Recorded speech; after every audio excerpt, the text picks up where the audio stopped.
నమస్తే కిరణ్ టీవీ భక్తికి స్వాగతం. నేను మీ స్వప్న. ప్రస్తుతం మనతో పాటు ఉన్నారు ఐకాన్ ఆస్ట్రాలజర్ గట్టుపల్లి సురేష్ బాబు గారు. నమస్కారం గురుగారు. జై శ్రీమన్నారాయణ. గురుగారు, గురుబలం ఉంటే కనుక మనకి ఆర్థికంగా కానీ లేకపోతే విద్యాపరంగా అవనియండి, అభివృద్ధి పరంగా అవనియండి చాలా బాగుందని చెప్తూ ఉంటారు.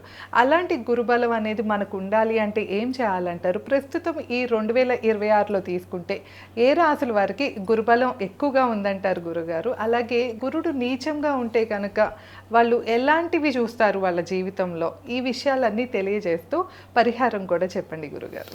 ఖచ్చితంగా మనిషి జీవితంలో గ్రహాలన్నీ కూడా సానుకూలంగా ఉంటాయి. ఒక్కొక్క రాశి వారికి ఒక్కొక్క గ్రహము మంచి యోగ్యత ఉంటుంది.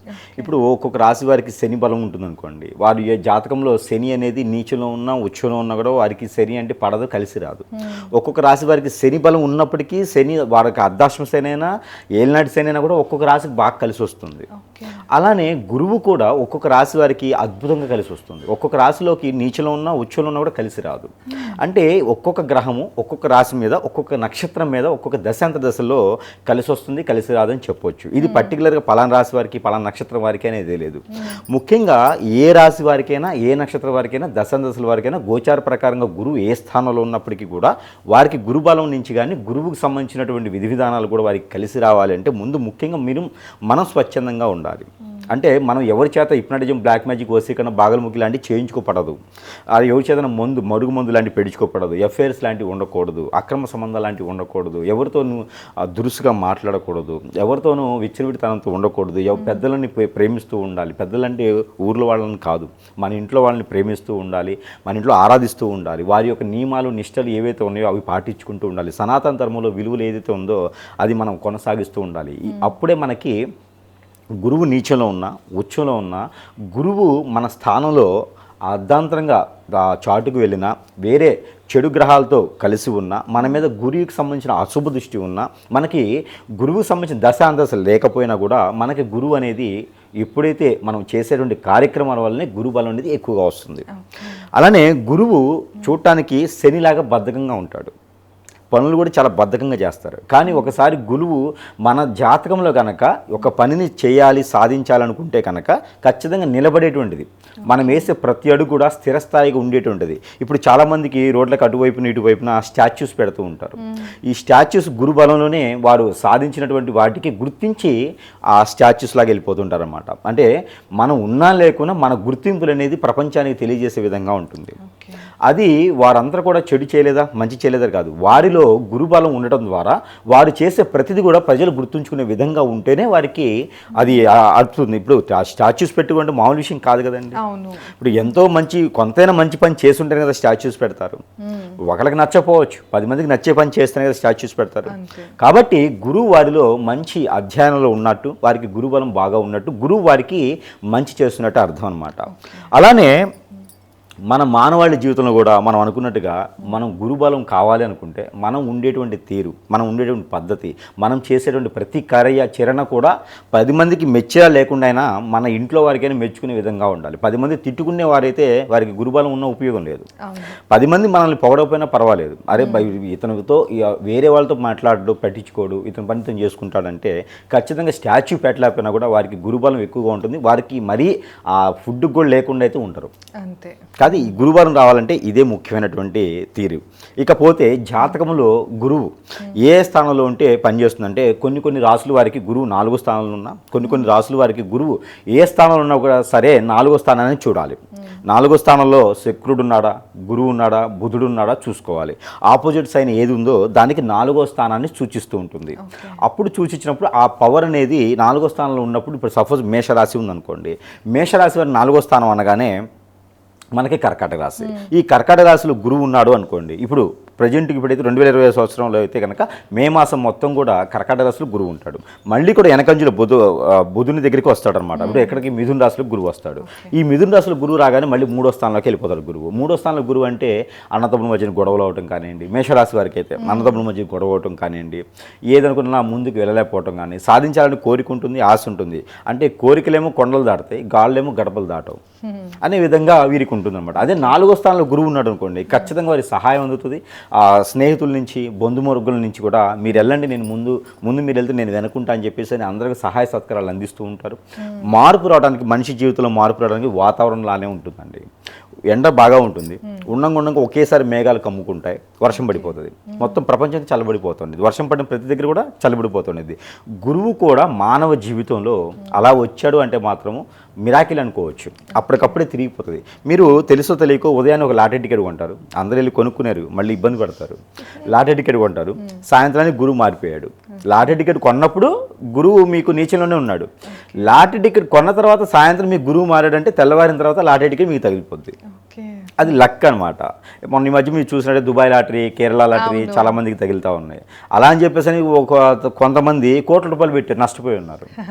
కాబట్టి ఇక్కడ ఏంటంటే గురువు అనేది మానవ జీవితంలో చాలా ముఖ్యమైనటువంటి విషయం అన్నమాట. అలానే ఈ 2026 సంవత్సరం సెప్టెంబర్, అక్టోబర్ మాసాల్లో గురువు పూర్తిగా కర్కాటక రాశిలో రాబోతున్నాడు.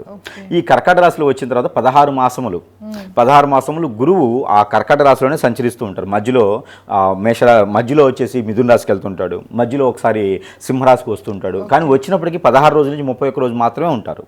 కానీ మళ్ళీ కర్కాటక రాశిలోనే పూర్తిగా అయితే కర్కాటక రాశిలో 16 మాసాలు అయితే ఉండబోతున్నారు గురువు. మరి అప్పుడు కర్కాటక రాశి వాళ్ళకి బాగుంటుందా గురుగారు? కర్కాటక రాశి వారి కన్నా సింహరాశి వారికి బాగుంటుంది. కర్కాటక రాశి వారికి ఇప్పటి వరకు బాగానే ఉంది, ఎందుకంటే మిథున రాశిలో గురువు ఉన్నప్పుడు కర్కాటక రాశి వారికి చాలా అద్భుతంగా ఉంటుంది.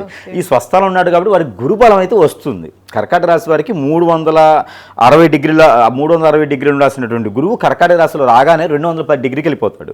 210 డిగ్రీలు అంటే కొంచెం బాగానే ఉన్నట్టే అర్థం, ఇంకా మంచి పవర్తో ఉన్నట్టే. పెళ్ళిళ్ళు కాని వారికి పెళ్ళిళ్ళు అవుతూ ఉంటాయి. దీంట్లో ముఖ్యంగా గురుబలం ఎక్కువగా ఎవరికైతే ఉంటుందో వారికి పెళ్లి గడియలు వస్తాయని చెప్పొచ్చు.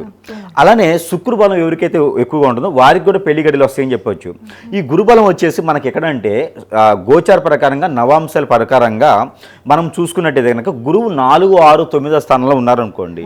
అలానే ఇప్పుడు కర్కాటక రాశిలో ఉన్నాడు గురువు. కాబట్టి సింహరాశి వారికి, కర్కాటక రాశి వారికి, కన్యా రాశి వారికి పెళ్లి గడియలు వస్తాయని చెప్పొచ్చు. అంటే పెళ్లి ఇప్పటివరకు పుట్టిన తర్వాత ఒక్కసారి కూడా కాని వారు ఎవరైనా ఉంటేనే, ఏగా పెళ్లి గడియలు వచ్చినాయి అని చెప్పేసి ప్రతిసారి పెళ్లి చేసుకుంటూ ఉంటే అది ఏదో మనకి తాలిబాన్ టైప్లో అయిపోతుంది తప్పితే ఉపయోగం ఉండదు. కాబట్టి గురుబలం రావడం ద్వారా ఒక పెళ్లిళ్ళే కాదండి, ముఖ్యంగా పెళ్లిళ్ళు అయితే కనుక 12 రాశుల వారికి అయితే కనుక ఈ ఒక గురుబలం రాగానే పెళ్లిళ్ళు అయ్యేది మాత్రం సింహరాశి, కర్కాటక రాశి, కన్యా రాశి. ఈ 3 రాశులతో పాటు వృశ్చిక రాశి వారికి కూడా అదృష్టం కలిసిపోతుంది. అలానే ధనుసు రాశి వారికి పెళ్ళయి గొడవలు అవుతున్నా, అలానే పెళ్లి కావట్లేదు, ఎన్ని సంవత్సరాలు ప్రయత్నం చేసినా, డబ్బు ఉంది, పలుకుబడి ఉంది, ఆస్తులు ఉన్నాయి, జాబ్ ఉంది, అన్నీ ఉన్నాయి, పెళ్లిళ్ళు అవ్వట్ల గురుబలం లేక. అలాంటి వారికి కూడా ఈ సంవత్సరము, ఈ యొక్క సెప్టెంబర్ మాసం నుంచి రానున్నటువంటి 2027 సంవత్సరం లోపు, డిసెంబర్ లోపు వీరికి కూడా పెళ్లి అయ్యేటువంటి యోగ్యత బాగా ఉంటుంది. ఈ యొక్క ధనుసు రాశి వారికి ఒకటి కాదండి, ఈ ధనుసు రాశితో పాటు కుంభరాశి వారికి కూడా పెళ్లి అయ్యే యోగ్యత కనిపిస్తూ ఉంది. ఏళ్ళనాటి శనితో బాధపడేటువంటి మీనరాశి వారికి కూడా అన్ఎక్స్పెక్టెడ్గా పెళ్లి అయ్యేటువంటి యోగ్యత కనిపిస్తూ ఉంది. కాబట్టి ప్రతి ఒక్కరు కూడా దక్షిణామూర్తి స్తోత్రం కానీ, దక్షిణామూర్తి దర్శనం కానీ అంటే చాలా తక్కువ ఉంటాయి. భారతదేశంలో దక్షిణామూర్తి సంబంధించినటువంటి ఆలయాలు చాలా తక్కువ ఉన్నాయి.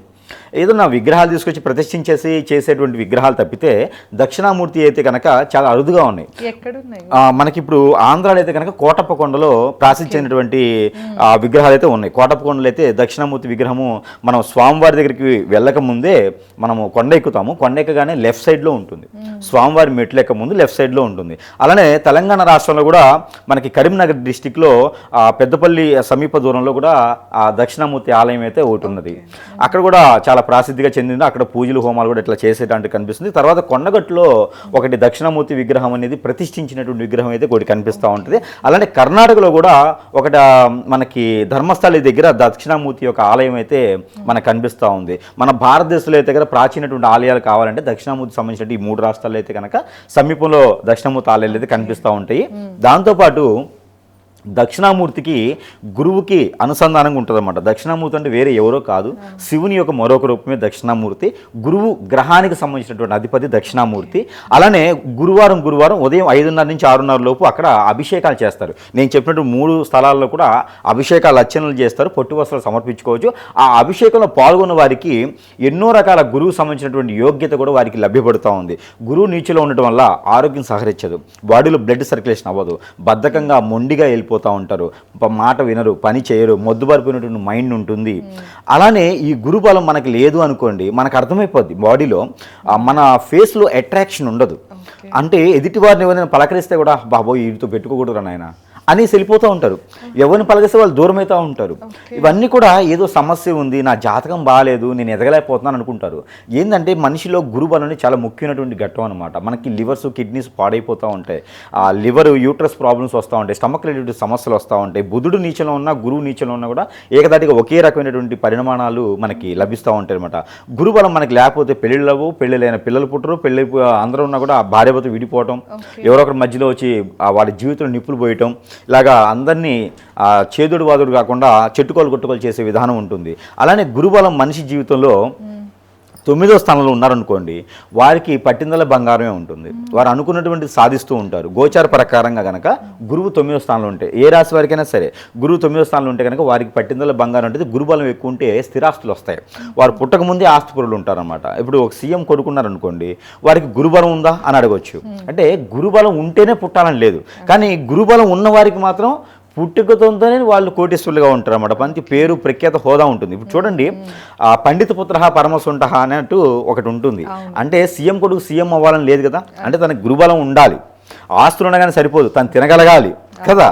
కాబట్టి ఎవరు కొడుకులు ఎవరు ఏంటి అనేది కాదు ఇక్కడ. ఇప్పుడు గురుబలం అనేది మనిషి జీవితంలో 9వ స్థానంలో ఉండడం వలన ఆస్తులు కానీ అంతస్తులు కానీ సాధించడం కానీ సంపాదించడం కానీ జరుగుతూ ఉంటుంది. గురుబలం ఉండి బుధవారం కానీ ఎవరైనా పుట్టున్నారనుకోండి, స్త్రీ పురుషులు ఎవరైనా సరే, వారికి వీరు పుట్టగానే ఆస్తులు కొనేస్తారు. ఆ మంచి జీవితం ఉంటుంది. కాంట్రాక్ట్ బేస్లో ఉన్నటువంటి జాబులన్నీ కూడా రెగ్యులర్ బేసిస్ అవుతాయి. అలానే మంచి సానుకూలమైన వాతావరణం లభ్యపడుతూ ఉంది. ఉన్న స్థలం నుంచి విదేశాల్లో పోయి సెటిల్ అయ్యేదానికి ఉంటుంది. గురుబలం మనిషి జీవితంలో అంత ముఖ్యంగా ఉంటుంది. గురుబలం మనిషి జీవితంలో ఇంకో ఘట్టం ఉంటుంది. ఒక కారో బస్సో జీబో ఉంటుంది. చాలా వరకు యాక్సిడెంట్లు అవుతూ చాలామంది ముచ్చివాత పడతా ఉంటారు. అలాంటి వాళ్ళలో ఎవరైనా ఒక 60 మంది బస్సు ఎక్కారండి, ఆ 60 మందిలో గురుబలం ఉన్నవారు ఎవరైనా ఉన్నారంటే ఆ గురుబలం ఉన్న వాళ్ళతో పాటు ఇంకో 10 మందిని కాపాడినట్టే. అంత మంచి జీవితం ఉంటుంది. గురుబలంతో ఉండి ఒక హెచ్ఆర్ కానీ ఒక కంపెనీ CEO కానీ ఎవరైనా గురుబలంతో ఉన్నారనుకోండి, వారి దగ్గర పనిచేసేవారు అందరికీ కూడా మంచి జరుగుతుంది. అంటే గురుబలం ఉన్నటువంటి వ్యక్తి ఎప్పుడు కూడా 10 మందికి మంచి చేయాలి, సహాయం చేయాలనేటువంటి విధానంలోనే ఉంటారు. అదే గురుబలం యొక్క విశిష్టత. కాబట్టి ఈ గురుబలం మనిషి జీవితంలో ఉండాలన్నా ఈ యొక్క 2026 సంవత్సరం అయితే కనుక గురువు సెప్టెంబర్ మాసంలో మారుతున్నారు. 16 మాసాలు అయితే కనుక ఈ గురువు కర్కాటక రాశిలోనే ఉండబోతున్నారు. అంటే ఒక అంచె అటు ఇటు తిరిగినప్పటికీ కూడా చివరిగా గమ్యస్థానం అయితే కర్కాటక రాష్ట్రానికి. ఈ కర్కాటక రాశిలో 16 మాసాలు ఉంటారు. కాబట్టి ద్వాదశ రాశుల వారందరికీ కూడా గురువు నీచలో ఉండేది ఒకరికి ఏంటంటే కనుక మేషరాశి వారికి గురువు నీచలోకి వస్తున్నాడు. అలానే ఈ యొక్క మకర రాశి వారికి గురువు నీచలో ఉంటాడు. అంటే ఆపోజిట్ సైన్లో ఉంటారు. ఆపోజిట్ సైన్లో ఉంటారు కాబట్టి నీచలో ఉంటారు. అంటే వారికి మకర రాశి వారికి అయితే 110 డిగ్రీలోనే ఉంటారు. కాబట్టి వారందరూ కూడా కన్యా పశుపత్ర హోమం కానీ గురుపతి పశుప హోమం కానీ చేయించుకుంటూ ఉండాలి. వారంలో ఒకసారి గురువారం రోజు కానీ, లేదంటే బుధవారం రోజు కానీ, ఆదివారం రోజు కానీ మనకి బ్రౌన్ కలర్ శనగలు ఉంటాయి, లేదంటే తెల్ల బఠానీలు ఉంటాయి. వాటిని తీసుకొని 1 కిలో పావు గుగ్గిళ్ళు వండాలి. ప్రాంతీయ భాషలో గుగ్గిళ్ళు అంటారు. ఆ గుగ్గిళ్ళు వండేసి ఏదైనా ఆలయంలో దత్తాత్రేయ స్వామి కానీ, దక్షిణామూర్తి ఆలయంలో కానీ, లేదా సాయిబాబా వారి అలాగే కనుక లక్ష్మీనరసింహ స్వామి ఆలయంలో కానీ, మనకి అలాంటి ఆలయాల్లో కనుక ఈ యొక్క గుగ్గిళ్ళు అనేది నైవేద్యం పెట్టినట్టయితే కనుక వారి గురుబలం ఎక్కువగా శోభిస్తుంది. అలానే బత్తాకాయలు, దానిమ్మకాయలు, ఆరెంజ్ కాయలు, అలానే బనానాస్, అరటిపళ్ళు ఇవన్నీ కూడా ఎవరికైనా దానం చేయడం ద్వారా గురుబలం ఎక్కువగా ఉండేటువంటి అవకాశం ఉంది. బాగలముఖి నుండి ఒక బీజమంత్రం ఉంటుంది. బాగలముఖి అంటే అందరు తంత్రం అనుకుంటారు. మంత్రంలో ఒక భాగంగా బాగలముఖి మంత్రం ఉంటుంది. అది కావాలంటే ఉపదేశం అయితే ఖచ్చితంగా చేయాలి దానికి. ఆ బాగలముఖి మంత్రం చదువుకుంటే కూడా గురుబలం అనేది ఎక్కువగా లభ్యపడుతూ ఉంది. ఇక శివాలయంలో పంచామృత అభిషేకం సోమవారం చేసుకునే వారికి గురుబలం ఎక్కువగా ఉంటుంది. అలానే కనుక బుధవారం రోజున వినాయక స్వామివారికి గరికా బెల్లం పెట్టి 119 గుంజిళ్ళు తీయాలి. ఇప్పుడు గురుబలం అనేది ఎక్కువగా ఉంటుంది. గురుబలం కావాలంటే కనుక మనకి లక్ష్మీ అమ్మవారు కానీ కుబేర స్వామి కానీ ఎక్కువగా కొలుచుకుంటూ ఉండాలి. ఎక్కువగా అయితే అమ్మవారి ఆలయం దుర్గామాత ఆలయంకి ఎక్కువగా దర్శనం చేసుకుంటూ ఉండాలి. మన ద్వాదశ రాశుల వారు ఎవరైతే ఉన్నారో వారికి గురుబలం ఉండడం ద్వారా పెళ్లిళ్ళు అవుతాయి, ఏదైనా చేసే శుభకార్యాలు పాల్గొంటారు, పేరు ప్రఖ్యాత హోదా డబ్బు పలుకుబడి అన్ని రకాలు వస్తాయి, రాజకీయ రంగంలో సినీ రంగంలో నైపుణ్యం పొందుతారు, మంచి యోగ్యత ఉంటుంది. ఆ గురుబలం నీచలో ఉన్నవారైతే కనుక ఈ పరిహారాలు చేసుకోవచ్చు. గురుబలం ఉచ్చులో ఉన్నవారు కూడా ఇలాంటి పరిహారాలు చేసుకుంటే కూడా వారికి అన్ని రకాల సానుకూలు పడేలా ఉంటుంది. ఇంకేమైనా వాళ్ళకి డౌట్ కానీ సమస్య కానీ ఉంది అంటే కనుక ₹1000 ఖర్చు పెట్టి హోమాలు యజ్ఞాలు యాగాలు చేయించుకుంటేనే చిన్న పరిహారాలు చేసుకోవచ్చు.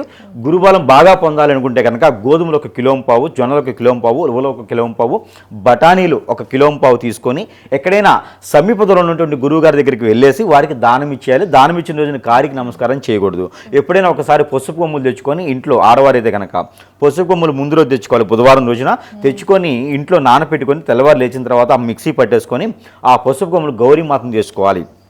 ఆ గౌరీమాతను తెచ్చుకొని పూజ చేసుకోవడం ద్వారా ఏలినాటి శని ఉన్నా, వాళ్ళకి దరిద్రాలు ఉన్నా, వారికి ఏదైనా పితృ దోషాలు ఉన్నా, కలసప దోషం, నాగదోషం, కుజ దోషాలు, పితృ దోషాలు ఏమైనా ఉన్నా కూడా, కలత్ర దోషాలు ఉన్నా కూడా, గురువుకు సంబంధించిన దోషాలు ఉన్నా కూడా, పెళ్ళిళ్ళు అవ్వకపోయినా కూడా వారికి పెళ్ళయ్యేందుకు గౌరీమాతకు పూజ చేసుకోవడం ద్వారా గురుబలం ఎక్కువగా ఉంటుంది.